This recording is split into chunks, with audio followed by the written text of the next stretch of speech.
Bienvenue dans le podcast Oser by Nico. Nico c'est moi, oser c'est mon mantra. Un podcast pour passer à l'action, sortir de sa zone de confort, oser voir grand, oser vibrer. Et si on allait à la rencontre de personnes qui brillent dans leur unicité? Est-ce que t'es prêt? Eh ben écoute, c'est parti. Aujourd'hui, j'accueille Simon. Simon est un personnage haut en couleur. Le croiser dans sa vie, c'est s'en souvenir. Il va nous expliquer comment il est passé de vendeur en magasin à énergéticien. Oui, il lui a fallu beaucoup de courage, une réelle introspection et une vraie écoute de son corps pour découvrir un monde qui lui était totalement inconnu. Passer par l'envie de rien, être perdu pour aller vers l'alignement et découvrir la spiritualité. Dans cet épisode, il nous évoque son changement de vie, ses stages chamaniques, oui, et qu'est-ce que l'énergétique? Comment il est devenu énergéticien? Bon épisode! Salut Simon, comment vas-tu? Salut Nico, ça va super. Ça va bien, t'es en forme? Bah oui, toi? Ben ouais, ça me fait plaisir de t'avoir avec moi aujourd'hui, même si c'est un peu particulier parce que souvent quand j'interviewe des personnes, je connais pas forcément leur vie. Et toi, j'ai presque l'impression de connaître très bien ta vie puisque je t'accueille aussi bien dans ce que tu pratiques et le changement de vie que tu as pu avoir, et on va en parler, mais aussi en tant que mon meilleur ami. Donc voilà, donc les gens le savent, d'accord. Ouais, mais parce que c'est vrai que étant donné qu'on se connaît, je me vois pas non plus faire comme si j'étais pas au courant de tes changements, etc. Même peut-être de certains états d'esprit que tu peux avoir. Et j'avais envie d'être dans une totale sincérité avec les auditeurs, avec toi, et que ce soit un peu comme une. Moi, je dirais que faut pas le prendre comme quelque chose de très, conventionnel, mais plus d'une conversation qu'on pourrait avoir autour d'un verre de vin rouge, par exemple. Okay, donc on peut vraiment tout se dire alors. Ouais, attention quand même. Sachant que nous n'avons pas du vin rouge, hein, nous sommes à l'eau. Pour le coup. Alors, est-ce que, Simon, tu peux te présenter déjà aujourd'hui? Qu'est-ce que tu fais? Qui es-tu, Simon? Alors, moi, je m'appelle Simon, j'ai 34 ans. Et comme tu sais, donc, je suis énergéticien depuis 2 ans maintenant. Ouais, depuis 2 ans, le temps passe vite. Oh oui. Et honnêtement, si j'avais cru qu'aujourd'hui, j'aurais un podcast où je t'interviewerais, on comprend l'idée, en parlant d'énergie, j'y aurais pas cru. J'aurais pas cru le chemin que tu as parcouru et vers là où on est, où on va en tout cas, sur la connaissance de soi, sur, je pense, une certaine liberté de qui on est et en fait un alignement. Et toi... il y a 2 ans, moi non plus, j'y aurais pas cru. Hein. Mais ouais, parce que c'est vrai que là aujourd'hui, tu es dans l'énergétique, mais... Toi, quand t'étais enfant, quand t'étais ado, t'étais quel genre de personne, de petit garçon? Quand j'étais petit, j'étais très rêveur. Moi, j'adorais le cinéma. J'ai découvert Star Wars sur des VHS et ça me faisait triper de ouf. Je lisais beaucoup, donc j'étais quand même toujours très porté vers l'imaginaire. Et assez tranquille. Enfin, de toute façon, mes frères étaient trop grands, donc j'avais jamais personne pour jouer avec moi. Donc, je me faisais des jeux de société tout seul. Je me baladais, j'écoutais la musique, je chantais, je riais tout seul. Bon, je me suis adapté, quoi. Ouais, ok. Donc, à cette époque-là, t'avais un rêve. T'avais un rêve de métier peut-être, ou tu te voyais comment plus tard? Ah, moi, j'étais comédien. Ah, tu voulais être comédien? Eh ouais. C'était ton rêve ultime? Comédien de théâtre, de cinéma? Non, comédien. Être sur les planches. Pouvoir incarner plein de choses différentes, plein de personnes différentes, plein de personnages du coup différents. Ou être prof. Mais il y a encore ce côté très orateur qui est écouté par un public. Ouais. Plus ou moins consentant. Mais c'est bien d'aller à l'école, les enfants. Hein. Mais voilà, il y avait vraiment ce besoin d'être au moins écouté, entendu. Un message. Ouais. Ok, c'est bien. Là, c'est un peu le cas. Tu fais passer ton message. Et du coup, à l'adolescence, comment ça s'est passé? Parce que il me semble que tu n'es pas du tout allé vers le théâtre, en tout cas, et ça a été peut-être un peu compliqué. T'as fait quoi comme boulot après les études? Oh là là, alors on est sur une... Je vais essayer d'être concentré et focus. À l'adolescence, alors au moment du lycée, je me souviens d'en avoir parlé avec ma belle-mère qui chapeautait un petit peu la maison à l'époque, de savoir quel type d'études j'allais suivre. Je lui avais parlé d'être comédien et tout ça, mais évidemment, c'était pas un métier très pris au sérieux. Donc, elle me dit, écoute, fais ton bac déjà, et après, tu verras pour continuer là-dedans. Donc, j'ai fait des études très classiques. Je suis parti à l'internat en quatrième. Au quatrième, troisième, on s'en fout. Peut-être plutôt le lycée. Le lycée, j'étais parti pour faire du sciences techniques de l'ingénieur. C'est tout à fait toi, ça. Sauf que je me suis rendu compte que les cours étaient d'un chiant affreux. Et j'avais 2 potes dans les cours de latin avec qui je m'entendais très bien, qui faisaient de l'économique et social. Et elles m'ont dit, mais viens, au moins on sera tous les 3 et on s'amusera. Bon, bah voilà. Donc j'ai fait une filière très classique de bac ES. Là, tu étais dans le nord de la France ? Là, j'étais dans le Pas-de-Calais, dans exact, le Pas-de-Calais. à Boulogne-sur-Mer. Et c'est à quel moment que tu es arrivé à Paris ? Et je suis arrivé sur Paris à 20 ans. 20 ans, oui, c'est sûr, 20 ans. T'es arrivé sur Paris avec cette envie d'être comédien ? Tu voulais en mode tout. faire des castings et Alors ça, non ? c'était bien loin dans ma tête. T'avais déjà mis ce rêve de côté ? Ouais. Il y a vraiment eu ce truc de... C'est pas pris au sérieux quand j'en parle. Et ça a vite été relégué par autre chose. Après, il y a eu toutes les galères familiales de toutes nos adolescences qui fait que les rêves sont peut-être un peu mis à mal. Et pour faire une rime riche, on peut les mettre dans une malle pour les redécouvrir un peu plus tard dans sa vie. Ouais. Ça n'a pas manqué. L'université a été un peu bancale, un peu bidon. Et quand je suis arrivé sur Paris, du coup, en fait, j'étais pendant 9 mois sur l'île, j'ai été un peu sans logement. C'est-à-dire que je squattais un petit peu à droite, à gauche. J'avais pas de métier, j'avais pas de travail en soi, pas de travail suivi. J'avais des petites missions de temps en temps pour la Sméno. La Sméno qui est la mutuelle étudiante des jeunes. Donc, je faisais des journées portes ouvertes où j'allais parler de la drogue et du tabac dans les écoles. Ok. Déjà t'étais un peu sur scène. Ouais, alors, n'ayant jamais pris de drogue et m'étant rarement bourré la gueule, il y avait vraiment un truc de... Ça manque de consistance, le discours que je peux avoir. Il faut vraiment que je vive. Ouais, c'est ça. Ne faites pas comme moi. Et j'en étais où ? Et donc, quand je suis arrivé sur Paris, en fait, donc les 9 mois un petit peu bancal de ma vie à Lille, j'avais bossé à Disneyland Paris pour des vacances d'hiver. Et mon dernier jour de boulot au ranch Davy Crockett, je rencontre Pluto. Qui vient me saluer dans la salle de cantine et me dire que il m'avait vu, t'es le nouveau, machin, ok, non, mais moi je pars demain. On a sympathisé, on est resté en contact quand moi j'ai quitté Disneyland. Et l'été arrivant, il m'a proposé de venir passer une semaine sur Paris, juste pour me changer la tête, voir autre chose, découvrir la capitale que je ne connaissais pas du tout. J'y suis allé, on s'est bien entendu. Lui, pendant l'été, a changé de boulot. Donc, il est passé de Disneyland à l'aéroport de Roissy. Et comme en septembre, il recherchait encore du monde, il m'avait rappelé en me disant, si tu veux, viens à la maison. Il n'y a que 2 mois à tenir, le temps de valider ton CDI. Mais voilà, une fois que tu auras ton CDI de validé, tu pourras reprendre ton propre appartement et du coup, un petit peu relancer la machinerie. Et c'est comme ça que tu es tombé dans la vente. Et c'est comme ça que je suis tombé dans la vente, exactement. Que tu as fait plusieurs années. Ouais. C'était un métier qui te convenait ? Tu te sentais bien dans ce métier ? Totalement. Parce qu'il y a quand même de l'entertainment. Ouais. Tu fais vivre quelque chose à quelqu'un qui débarque. Ce qu'il y a de chouette, c'est que à l'aéroport, tu croises vraiment plein de monde très très différents, plein de façons de penser différentes. C'était hyper enrichissant. Il y avait j'ai des tas d'anecdotes de clientes. Ouais, mais t'avais croisé Lara Fabian. Adorables. Oui, Lara, si tu m'écoutes, c'était moi.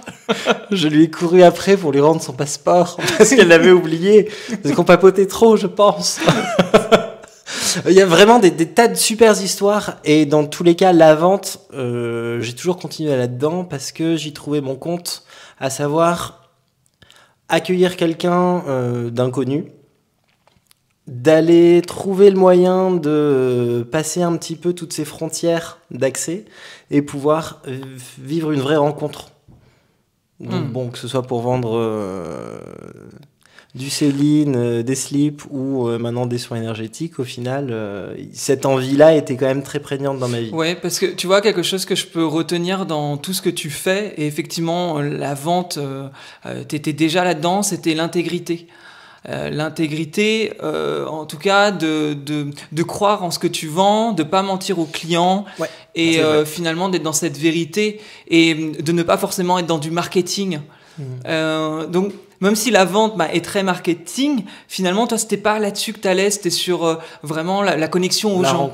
La rencontre avec les gens, ouais. Ouais. Et à ce moment-là, ça a duré quelques années. Nous, on s'est rencontrés dans cette période-là, puisque ça fait maintenant 8 ans. 9 ans, ouais, peut-être 10. Moi, pareil, j'étais donc très très loin de là où je suis aujourd'hui. J'étais dans un monde qui était beaucoup plus entertainment aussi, on va dire, qui était dans la musique. Quand je l'ai rencontré, il s'appelait Stan Malco. Et il chantait des chansons. Non mais dis pas ça, les gens vont aller voir sur YouTube. M-A-L-K-O. Bref, à quel moment, toi, t'as eu le sentiment que ça n'allait plus et que t'as dû changer, en fait? À quel moment t'as décidé de quitter un CDI qui était confortable pour partir dans une nouvelle aventure? Il y avait... le domaine de la vente a énormément évolué depuis que j'ai commencé à aujourd'hui. Il est de moins... Enfin, alors, c'est mon jugement personnel, c'est ce que j'en ai vécu de l'intérieur à l'époque. Il est de plus en plus tourné vers le portefeuille que les gens ont maintenant, plus que sur les gens qui viennent dans les magasins. Et du coup, ça, c'était quelque chose que... tu vois, sur la fin de ma carrière, entre guillemets, j'étais responsable de magasin, donc c'est vrai qu'il y avait pas mal de comptes à rendre, ce qui est normal, logique, pour faire en sorte que les boutiques évoluent, etc. Mais tous ces comptes-là me rendaient un peu bête de... J'ai pas grand-chose à dire. Mme Michu est venue aujourd'hui. En fait, on a beaucoup parlé et elle revient régulièrement parce qu'elle sait que moi ou mon collègue tenons la boutique et qu'il y a un vrai rapport humain. Ouais. Après, le fait qu'elle achète plus ou moins d'articles, ça, c'est... Je le vivais un peu moins comme une priorité, sachant que sur l'année, en fait, on était très très correct par rapport aux autres boutiques. Donc, j'avais aussi conscience que ma manière de faire était peut-être un peu en décalage de ce qu'on nous demandait de faire, mais n'était pas du tout contrariante par rapport à une autre façon de faire, peut-être un peu plus... Et par rapport au Big Boss qui acceptait, en tout cas, qui n'avait pas envie de te virer et tout roulait, quoi. C'est exactement ça. Mais... Sauf que moi, j'étais de moins en moins à l'aise à jouer un petit peu ce show. Ouais. On peut reparler du manque d'intégrité. C'était plus moi et je voulais plus que ce soit moi. Mais je savais toujours pas ce que je voulais faire. C'est fou parce qu'en fait, là, quand on parle, je me rappelle une fois où on était dans le centre de Paris, à la terrasse d'un bar, et tu me disais que tu n'avais plus envie de rien, que le cinéma ne t'intéressait plus, alors j'ai plus vraiment la conversation en tête, mais il y avait un manque d'intérêt je vois parfaitement pour tout. Pourquoi est-ce que je me lève le matin ? Ouais. Oui, bon, en fait... Et c'était pas toi. Hein, je me lève le matin pour être fatigué le soir, pour être sûr de dormir. Ouais. Bon, la motivation est quand même assez... Et t'avais aucune idée, je me souviens de ça, t'avais aucune idée de ce que tu voulais faire, comment ça allait se faire. Et d'ailleurs, je me souviens plus trop comment ça a évolué, en fait. Parce que t'as commencé à faire des stages, je crois, à un moment donné. Juste après le confinement, j'avais fait un cercle d'hommes en juin, donc le premier confinement, ça devait s'arrêter en avril, je crois. Est-ce que tu peux nous expliquer ce qu'est un cercle d'hommes ? Un cercle d'hommes, alors dans celui que j'ai pratiqué, je sais pas si ça se dit comme ça, mais ça passe.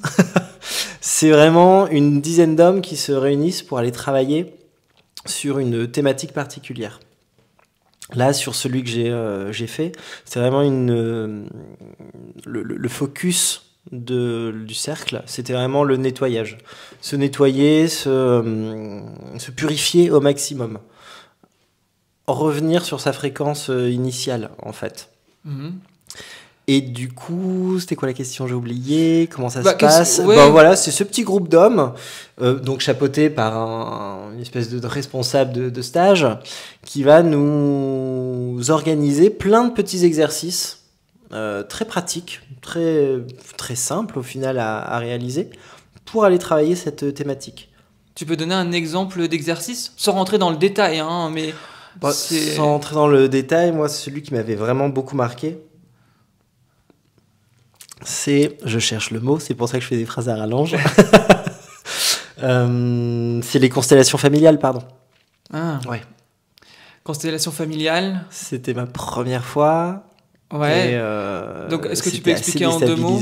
Ouais. C'est vrai, parce que les constellations familiales, j'ai connu ça par toi, puis ensuite j'ai connu avec Natacha Calémestré, pour le coup, qui en parle également pas mal. Et dernièrement, ça m'a d'ailleurs assez intéressé, et je connais pas mal d'entrepreneurs aussi qui depuis commencent à aller là-dessus. Parce que de ce que je connais, c'est régler les problèmes avec les anciens, en gros. C'est exactement ça. En fait, c'est comme une pièce de théâtre. On va reprendre cette thématique-là. C'est créer une pièce de théâtre avec des gens qu'on découvre donc ce jour-là. Moi, les gens de mon cercle d'hommes, j'en connaissais aucun, qui vont au fur et à mesure incarner différents archétypes ou différents personnages de ta vie pour essayer d'aller décapsuler certains problèmes. Ok. Ouais. Pour le coup, toi, ça t'a apporté plus de clarté justement sur ta vie peut-être familiale, ou en tout cas les blocages que tu pouvais avoir aujourd'hui et qui étaient dus à ton passé? Pas forcément aussi simplement que ça. Je suis très lent à réfléchir et à processer. Ça, c'est voilà, c'est comme ça. Ça m'a beaucoup déstabilisé, et avec le recul, c'est vrai que ça m'a apporté quelques informations qui m'ont permis certainement de me libérer de choses. Je pense pendant cette constellation familiale, au moment où mon oncle débarque et se met à pleurer en me demandant pardon, il y a un truc je suis très en colère de qui tu es, toi, tu connais pas l'histoire, tu fermes ta gueule, tu n'as pas à dire tout ça, et pourtant les mots sonnent et te visent le cœur, et tu te retrouves sacrément chamboulé par... On est d'accord que ton oncle n'a pas réellement débarqué, non, mais que donc quelqu'un incarné par un des participants du groupe. Donc du coup, tu commences... Ça fait bouger des choses. Avec un cercle d'hommes, c'est pour toi une sorte de retraite, en tout cas. Là-dessus, ça commence à t'ouvrir les yeux sur de nouvelles choses, une nouvelle façon de voir. T'as l'impression de découvrir un monde, quelque part? Je découvre une façon de réfléchir qui me plaît beaucoup. Ok. Je sais plus quand est-ce que j'avais fait ma première fois avec l'ayahuasca, si c'était avant ou si c'était après ce cercle. Ça devait être avant, ça devait être l'année d'avant. Oui, c'était avant le Covid. Ouais. C'est vrai que tu as fait une séance à l'ayahuasca aussi qui t'avait beaucoup parlé. Moi, à l'époque, je ne connaissais pas. Donc, l'ayahuasca, en quelques mots, c'est une plante. C'est une plante, c'est une médecine que les chamans utilisent pour aller travailler des sujets de leur vie, de leur inconscient.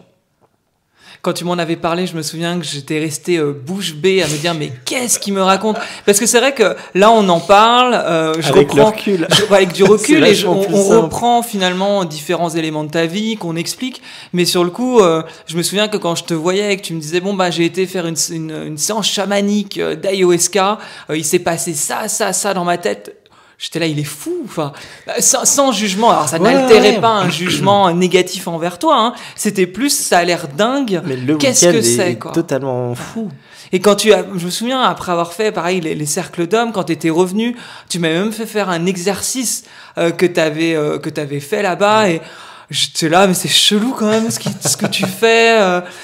Ok, t'apprends à te connaître. Ok, je comprends cette idée d'aller toujours vers plus d'alignement, d'authenticité, se connaître, d'enlever les blocages. Ça, j'entends. Mais n'étant même pas moi très à l'aise, peut-être avec le contact humain comme ça, très proche, dans une sorte de vérité. Dans une sorte de vérité, je dirais ça comme ça. Quand tu m'en parlais, je me disais, mais les gens, tu les connais pas. Puis vous parlez de sujets intimes, c'est quand même bizarre. Et mine de rien, je Et pense c'est que... cool, tu m'as pas fait le coup de attention, c'est peut-être une secte. Non, c'est vrai. Ah Non, oui, c'est t'as vrai. quand même été très ouvert là-dessus. Et ça m'a ouvert clairement sur ces sujets-là, et je t'ai vu faire ton petit bonhomme de chemin, en tout cas dans ces ces différentes retraites. Je sais pas trop comment les appeler. Et c'était vraiment une manière pour moi de pas rester immobile face à je suis pas hyper bien, je suis pas follement heureux, je suis pas malheureux, hein, je vais au théâtre, je vois mes potes, ça me remplit de bonheur, mais je pense que je peux avoir nettement plus agréable, nettement plus intense. Donc j'ai un petit peu cherché un mirage dans le désert. Et bon, ben tu suis, tu testes ça, tu testes autre chose, tu reviens sur tes pas, tu retentes quelque chose que tu as déjà fait. Et de bonhomme à l'an. Bon. Mais tu vois, je trouve ça c'est super, parce qu'en fait, ce que tu dis là, c'est cette idée que t'es pas resté bloqué dans une situation en imaginant que ça allait tomber de nulle part. Et t'as bougé, t'as fait des rencontres, t'as essayé, t'as expérimenté. Et c'est ça qui t'a apporté, je pense, au fur et à mesure des réponses. Oui. Hein? À quel moment t'as quitté ton boulot? À quel moment t'as décidé de lâcher cette partie-là? Bah, je crois que tu le sais mieux que moi. J'ai été très soutenu par mes amis qui m'ont bien rassuré en...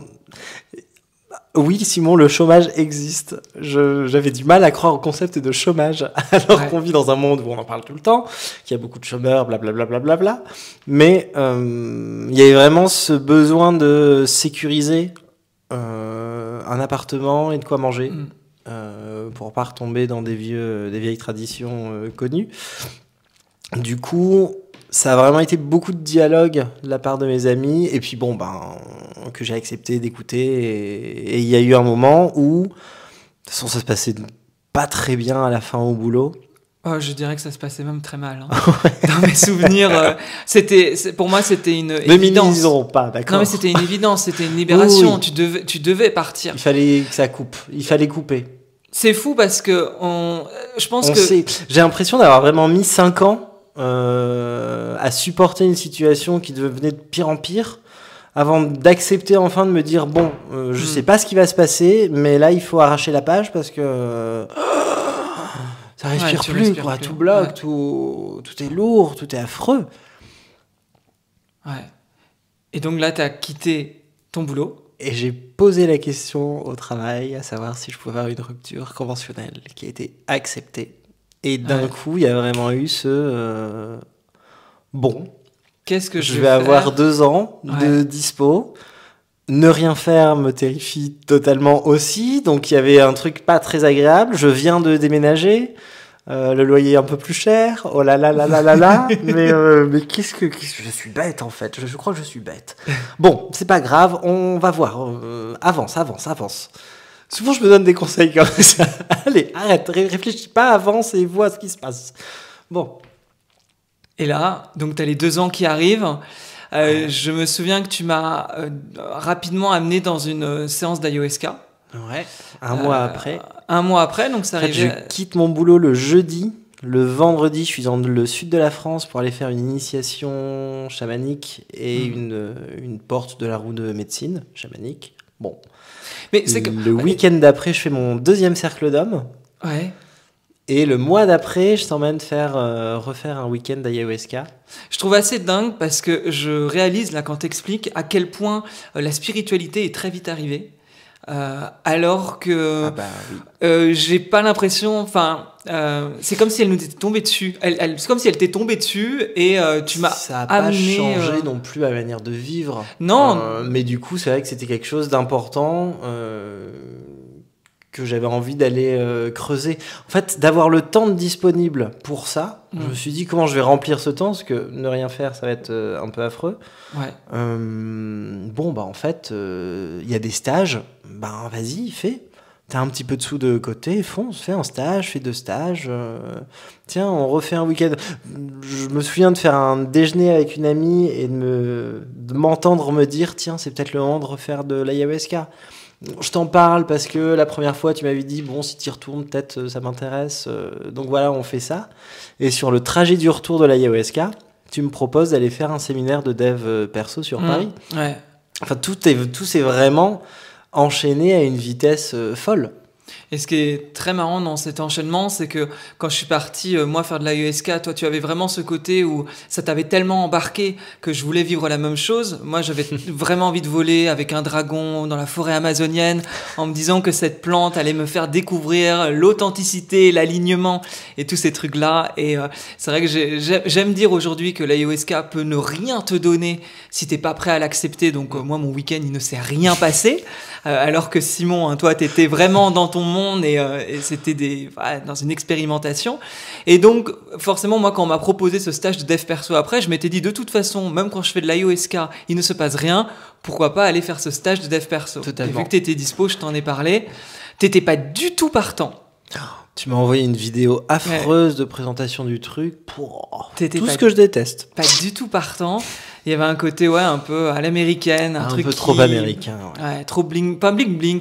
C'était le traitement parce que c'était pas Oui, le cas, oui, c'est pas le cas, le c'est traitement. le traitement marketing de communication qui était comme ça. Et on est parti faire ça et pareil, je me souviens, il pleuvait à torrent le matin où on s'est retrouvés. J'étais sorti à la mauvaise station de métro. Oui. Enfin, vraiment, ça partait pas du tout. Il est très agacé quand on est en retard.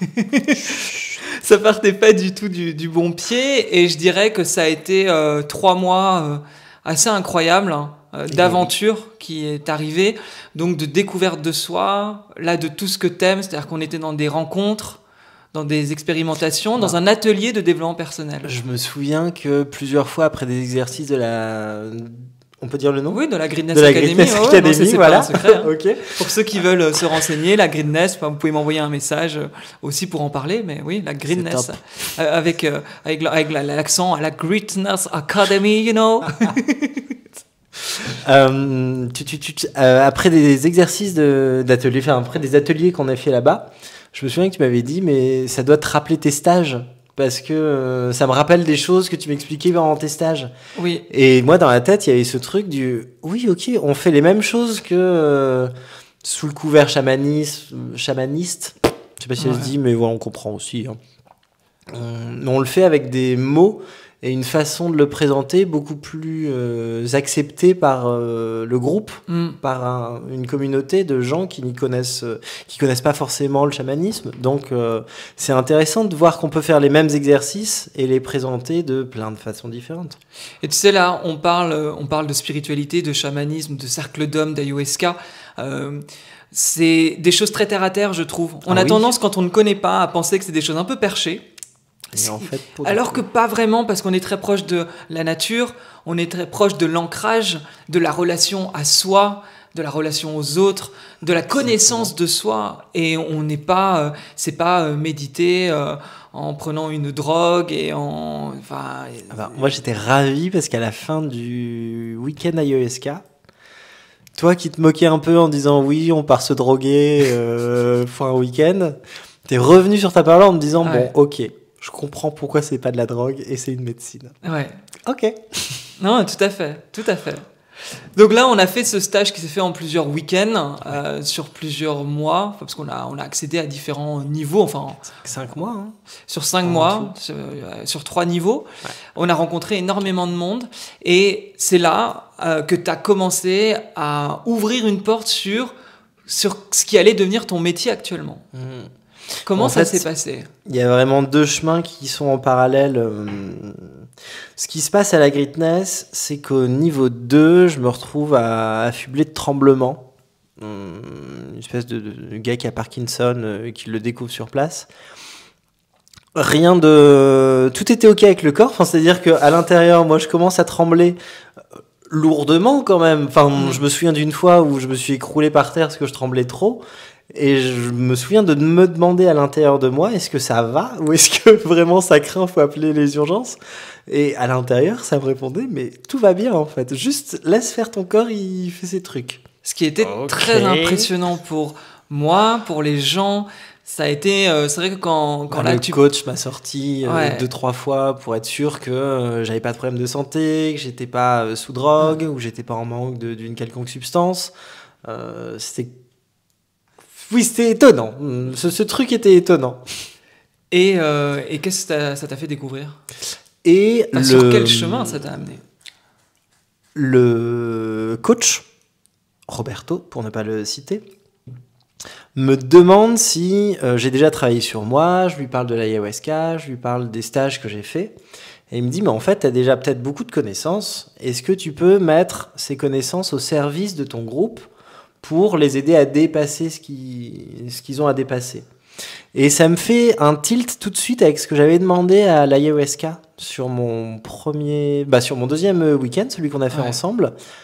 J'avais dit à la plante, en gros, voilà, je suis au chômage, je fais rien, je sais pas ce que je veux faire. Est-ce qu'il n'y a pas un moyen pour moi de me mettre au service de plus grands pour au moins être un peu utile, quoi. Ouais.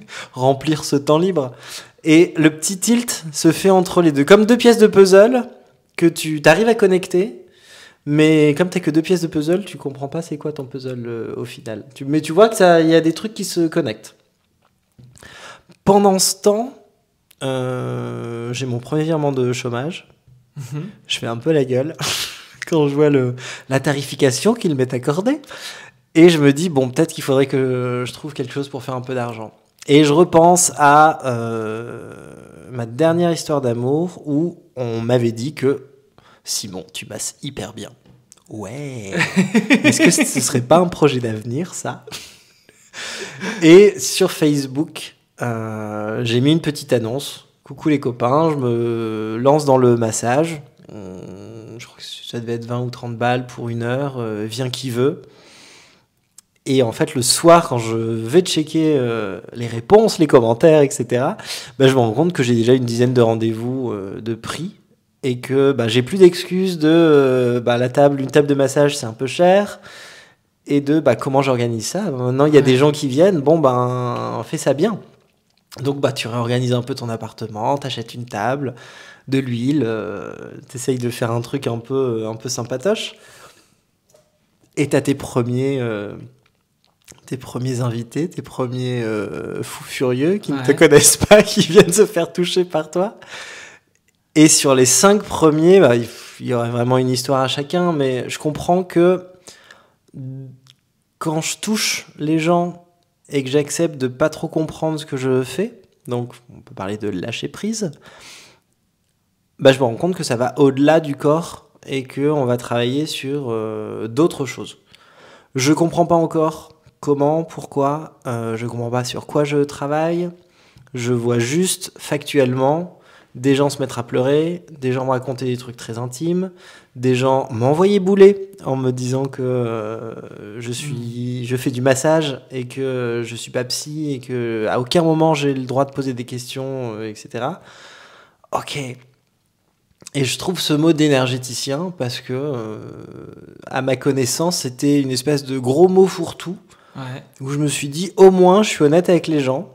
Ils savent que je fais du massage parce que je les touche, du massage énergétique parce que je touche aussi autre chose mais que je ne sais pas encore ce que c'est, et que potentiellement la résultante c'est que ils peuvent vivre des choses plus ou moins étonnantes. Donc l'importance vraiment de s'aligner avec le mot et ce qui est proposé aux gens pour pas qu'ils soient surpris, déçus ou au contraire qu'ils soient prisonniers d'un truc qu'ils n'aient pas voulu. C'est la naissance de Simon l'énergéticien. Exactement. Premier massage en décembre. Ouais. De quelle année? Il y a 2 ans. 2020. 2020. Du coup. Ouais. Et je refais le stage de dev perso avec toi pour le niveau 3 en décembre aussi. Et c'est là que j'ai ma première transe. Et ce premier truc totalement what the fuck. Alors attends, parce que là, il y a des gens, ils doivent se dire, mais qu'est-ce qu'une transe, en fait? Ma première transe, qu'est-ce que ça veut dire? Qu'est-ce qu'une transe? Je le définirais comme le fait de rester dans son corps, mais d'être vraiment bloqué dans une zone, comme en catégorie 6 à l'Opéra Garnier. Tu vois, quand t'es un petit peu loin de la scène, tu vois pas tout, mais bon, tu vois quand même ce qui se passe, mais t'as plus du tout accès à ton corps. Ouais. C'est celle que j'ai vécue. Enfin, c'est comme ça que je l'ai vécue. Donc, il y a certainement plein d'autres définitions. Juste ça, c'est la mienne. Voilà. Ouais. Et donc, j'ai ça une première fois. J'ai encore ça le lendemain. Ça commence à m'arriver dans le métro, dans l'ascenseur, un peu au quotidien, et vraiment je flippe. Je me souviens d'aller faire un cours de yoga Kundalini et de revenir vraiment sur la route à pied. Donc j'étais à la BNF et je suis rentré jusqu'à Levallois à pied. Et vraiment en passant par toutes les couleurs émotionnelles de l'arc-en-ciel, quoi. C'était trop cool, il s'est passé des trucs. Je suis en larmes, au secours en fait. Non, mais je touche plus à ça. Je vais être, enfin, il n'y a pas de sous-métier, pardon. Mais je vais être caissier chez Franprix et je réfléchirai plus trop. C'est promis. Et j'adore les caissiers de Franprix. La colère.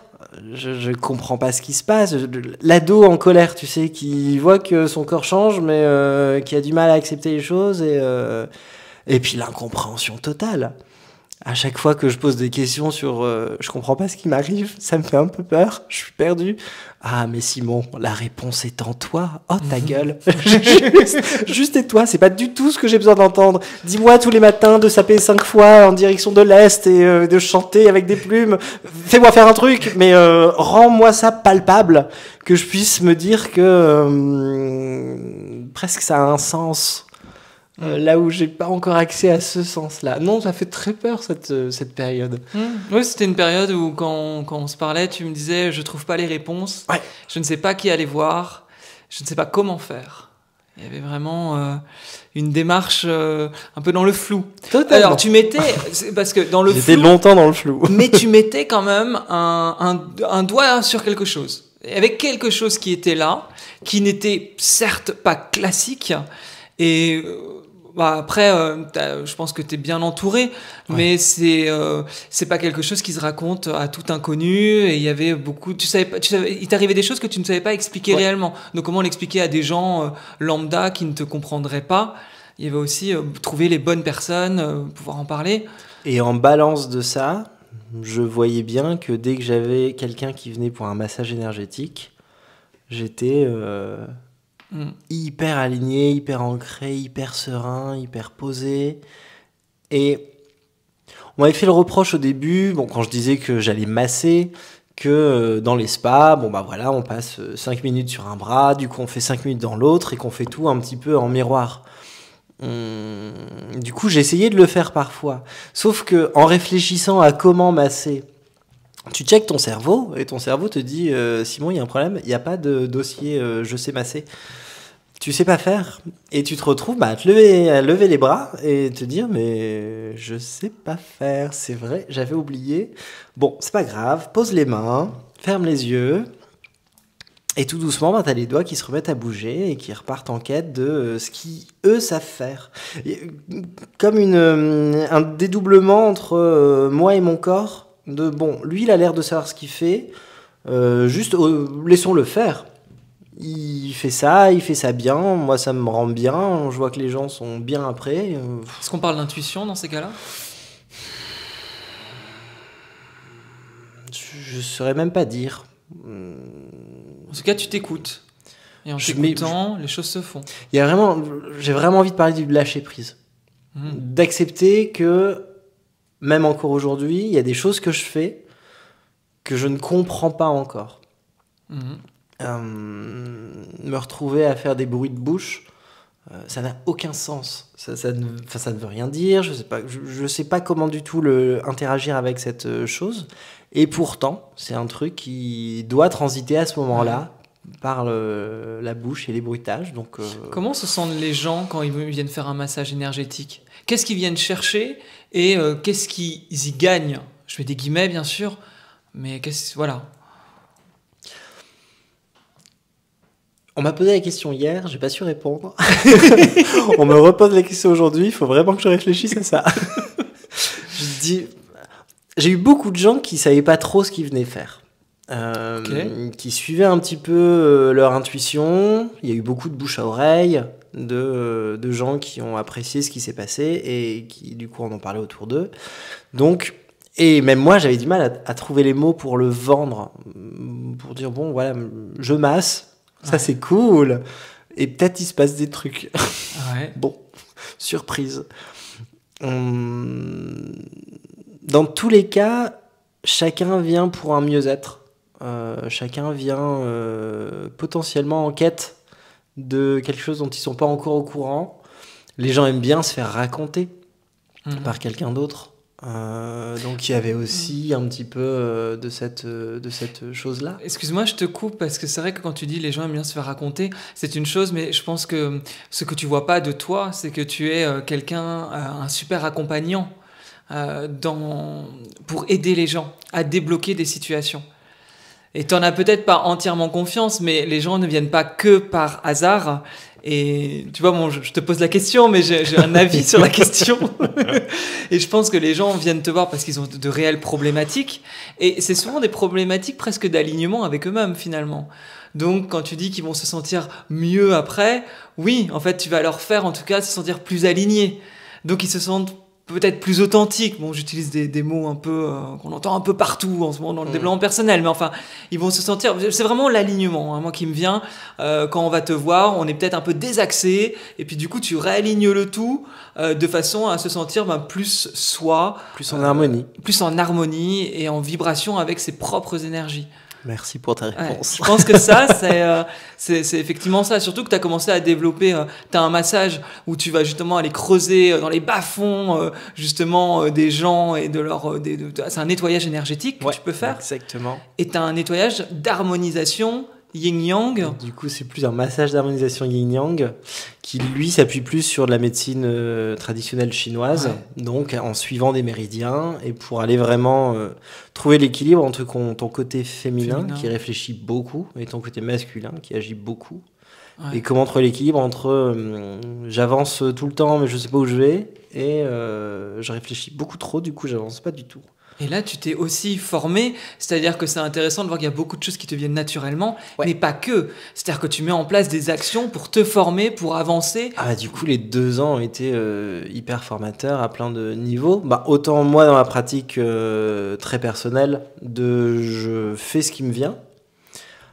J'avais besoin quand même d'une espèce de structure, d'un cadre de massage énergétique que j'ai trouvé avec Fabrice Nègre, donc, qui fait les cercles d'hommes, qui proposait une initiation au massage énergétique. Super. J'ai confiance en toi, je sais ce que je sais ce que tu dégages comme énergie, ça me plaît, ça me parle. Je te suis, et il nous a offert une super formation de massage énergétique. Et sur toute l'année dernière, j'ai appris un soin qui s'appelle la trame, donc qui décadre un petit peu avec la notion de massage, parce que là, c'est juste de la position des mains sur le corps, pour aller travailler toute la structure cellulaire. Ok. Oh yeah. Qu'est-ce que tu penses avoir appris qu'est-ce que tu penses être le conseil le plus essentiel que tu donnerais à quelqu'un qui se sent paumé dans sa vie? La question est peut-être un peu large. Non, c'est c'est bête, mais il y a vraiment cette notion d'oser. Ouais, ça tombe bien. Voilà, merci. Oser sortir des sentiers battus, enfin, oser s'écouter, plus que même sortir des sentiers battus, oser s'écouter. Ce truc-là te plaît, va. Peut-être tu comprendras dans 10 ans pourquoi ce week-end-là, tu devais être à ce stage, ou d'aller voir cette pièce de théâtre, ou de lire ce bouquin. Ose, fais, écoute-toi. Et le conseil que j'ai envie de donner à tous les enfants, si j'étais une marraine de la bonne fée, ce serait vraiment de prendre du recul sur les choses et de sortir la tête pour pouvoir regarder les choses d'un petit peu plus loin, pour être moins pris par les émotions et par tout ce qui nous empêche dans un quotidien hyper fouillis et oppressant, écrasant. Reprendre cette bulle d'air pour reprendre un petit peu le contrôle des rênes, enfin le contrôle de sa vie, et se retrouver le chemin. Ouais. Et j'ai une question qui est la question de Tata Jacqueline. C'est la question de Tata Jacqueline. Et Tata Jacqueline, elle se pose la question, en fait, tous ces groupes de retraite spirituelle, etc., finalement, c'est un peu de l'exorcisme, hein. Tu te retrouves dans le film à faire tourner la tête, etc., et c'est du surnaturel, avec des fantômes, des fées, et il n'y a rien de réel dans tout ça, finalement, selon elle. Bah, j'aurais 2 réponses à apporter à Tata Jacqueline. Ouais. Enfin, une réponse et une invitation. Si tu penses que tout ça, c'est l'exorciste, c'est du surnaturel et c'est des conneries, ok, c'est cool. Peut-être un jour, tu auras envie de pousser la porte pour aller vérifier si tu as raison ou pas. Mais bon, si ça te met mal à l'aise pour l'instant, prends ton temps. Ça reviendra sur ta route si tu dois repasser par là. Il y a 1000 façons d'arriver à un objectif. Peut-être que celui de Tata Jacqueline, ça passera pas du tout par des méthodes un peu perchées, un peu hors cadre. Ouais. Donc, et mon invitation, c'est vraiment, Tata Jacqueline, viens, je t'emmène à un cercle, viens, on fait un truc, quoi. Il faut quand même que tu ailles au-delà de ce que tu penses être vrai. Repose-toi la question tout le temps. J'ai toujours du mal avec des gens qui sont à 100% sûrs d'eux quand ils font. Là où moi j'ai toujours beaucoup de mal à être sûr de moi. Et c'est autant une qualité qu'une force, dans le sens où, bon, ça me dessert souvent, mais je me restructure continuellement aussi, à oser aller voir si vraiment j'ai tort ou raison, à me réapproprier un petit peu toute ma façon de penser constamment. T'en as rencontré beaucoup de personnes qui ne comprenaient pas ta façon de faire? J'ai la chance d'être très bien entouré et d'avoir vraiment autour de moi beaucoup de gens au moins très respectueux. Je me souviens de ma meilleure amie qui m'avait dit une fois: Simon, je comprends pas en fait tes stages, je n'arrive pas à saisir ce que tu me dis, donc je suis très content que tu m'en parles, mais juste je comprends rien du tout. Ok, bah d'accord. Et pareil, restructuration de bon, faut peut-être que j'utilise un langage plus imagé ou beaucoup plus compréhensible de l'autre pour essayer de me faire comprendre. Dans moi, qu'est-ce que j'ai synthétisé d'apprentissage et qu'est-ce que je peux transmettre à mon tour. Et après, je sais que, pour prendre un exemple tout bête des psys, y a des tas de gens qui veulent pas aller chez le psy, qui en ont peur, qui c'est pas pour eux, c'est machin. C'est ok, il n'y a pas que le psy. On peut aller voir une somato, on peut aller voir un énergéticien, on peut aller voir, on peut réfléchir soi-même, on peut aller faire un vipassana. On peut faire mille choses pour arriver à un mieux-être de soi. Donc vraiment, suis ton cœur. suis ta petite voix qui te dit bon bah en fait regarde plutôt tel type de film parce que t'as envie de réfléchir de cette façon-là. Lis de la poésie, juste va marcher dans la forêt, juste fais des rêves et écris-les le matin. Mais tout ce que tu dis, tu vois, c'est intéressant dans le sens que ça paraît très simple, mais il y a tellement peu de gens qui se connectent finalement à leur ressenti et à ce qu'ils veulent faire. Parce qu'il n'y a pas de, effectivement, il n'y a pas de vérité absolue. C'est juste qu'est-ce qu'on sent, qu'est-ce qui nous attire, et du coup on essaye, on voit si ça nous plaît, si ça nous plaît pas. Et j'ai l'impression que dans le monde d'aujourd'hui, les gens sont tellement dans cette routine, à avoir eux-mêmes leur propre routine qui ne leur convient pas, qui leur conviennent pas, enfin des routines, bref, voilà. Ils se retrouvent bloqués dans des situations, alors que s'ils s'écoutaient un peu, ils auraient déjà des réponses à pas mal de choses pour les débloquer dans leur vie. Ouais. Enfin, c'est le sentiment que j'ai en tout cas.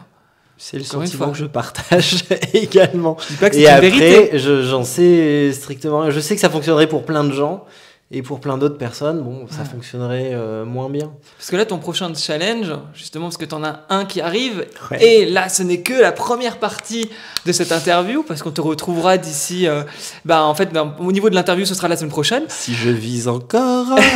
C'est que tu vas faire une retraite Vipassana. Ouais.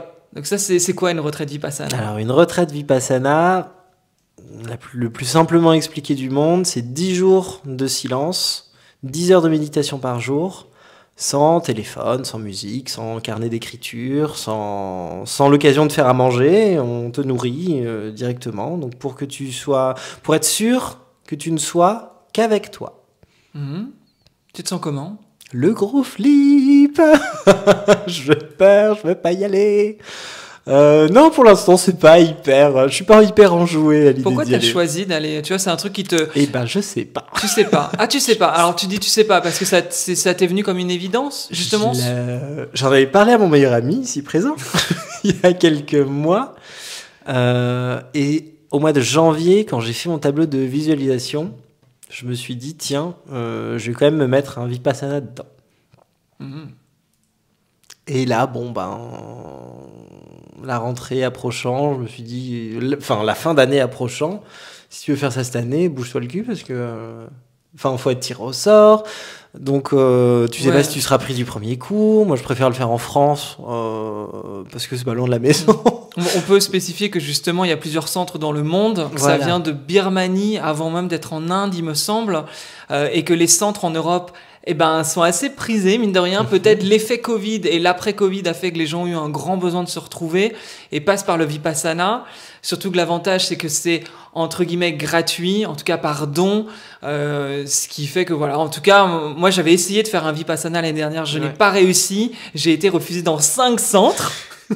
Simon essaye une fois, il est pris tout de suite.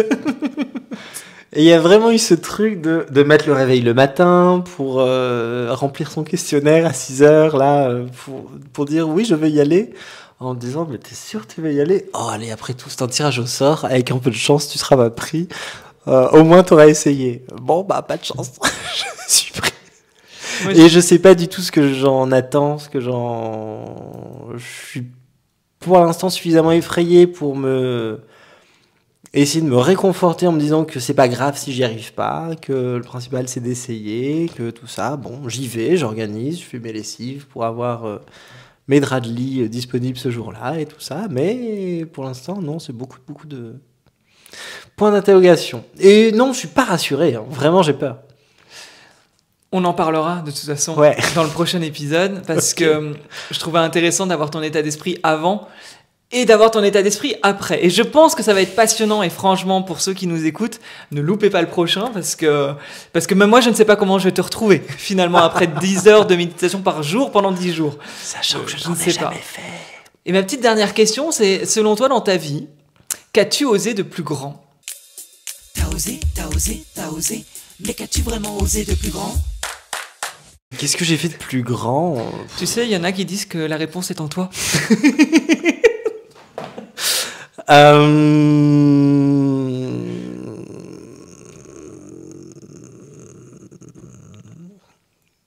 C'est vraiment pas une question facile. Qu'est-ce qui t'a semblé... Tu sais très bien que je me... Non, mais qu'est-ce qui t'a semblé le plus difficile, en fait, dans ta vie, à surmonter? Qu'est-ce qui t'a semblé où tu te dis, j'ai osé ça et franchement, j'en suis fier d'avoir fait ça, parce que c'était pas évident pour moi. C'était peut-être pas évident.